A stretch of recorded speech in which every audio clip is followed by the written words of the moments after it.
Hey guys, going to be another YouTube video. Today it's going to be kind of a review video. Now what that means is I'm going to talk about the features I like and don't like about this Glock.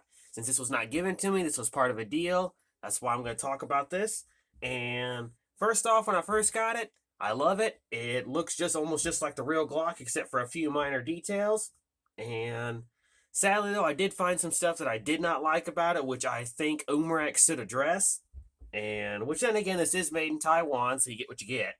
But given what this is supposed to represent, I think there's a few things they need to fix. For instance, let's talk about the good things about it. It does have a full metal receiver, but it does not have full metal internals, and which I was to be expected, given how the slide on a real Glock is mostly made out of polymer, which this has, and the trigger is metal, and the release catch is metal.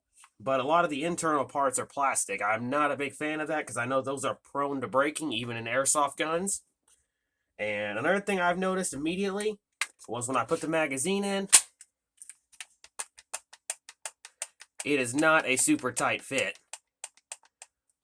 And I don't know if there is a way to fix that, but there needs to be, and the little piece right here also is very loose. And the slide also is loose.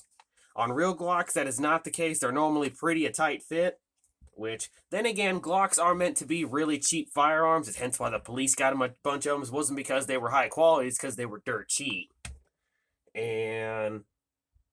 But the overall construction of it is really nice, and again, I like that it even takes down like a real Glock.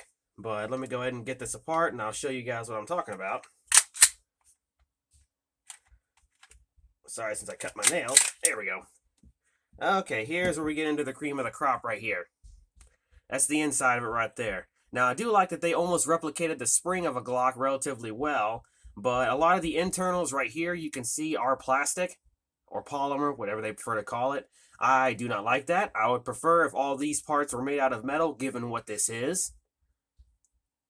And I have not shot this yet, so I'm not going to talk about the accuracy yet till I do a shooting video of it.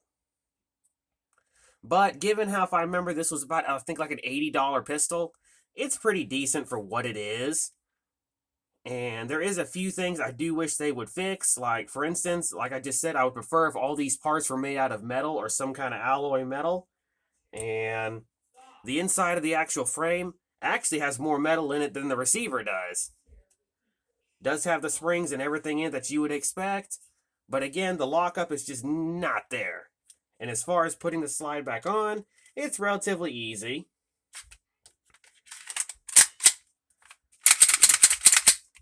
There you go. And then when you lock up, you can clearly see the plastic inserts right there, or plastic pieces. Again, not really a fan of that. And the barrel itself is metal. That is true. And the spring assembly right here, this part is plastic. And so is this part. I would prefer if that was made entirely out of metal. And as far as the actual slide, does have a bit of a clunky spring, which, being an airsoft gun, it doesn't need to be very powerful. And as far as the magazine goes, again, there is a few issues with it that I do not like. As for instance, this little piece right here is loose. And it was like that as soon as I got it from the box. So, for the money, I think it's definitely okay. If you want something like this that looks very realistic and you can even train people with without having to have them hold the real thing, it's perfect for that. And if you just want something that looks cool in your collection and you want to take it out to a airsoft range and shoot it a handful of times, you can do that. And I will admit it has all the right markings for a Glock. It disassembles like a real Glock and has a real metal receiver with plastic internal parts. So overall, that's my review of it. It's pretty good for the money, but I do wish those little details were fixed. So that's all I'm going to do right now, and eventually I'll do a video on shooting this when I get some more CO2 tanks. So hope you guys enjoy the video, and as always, stay sharp.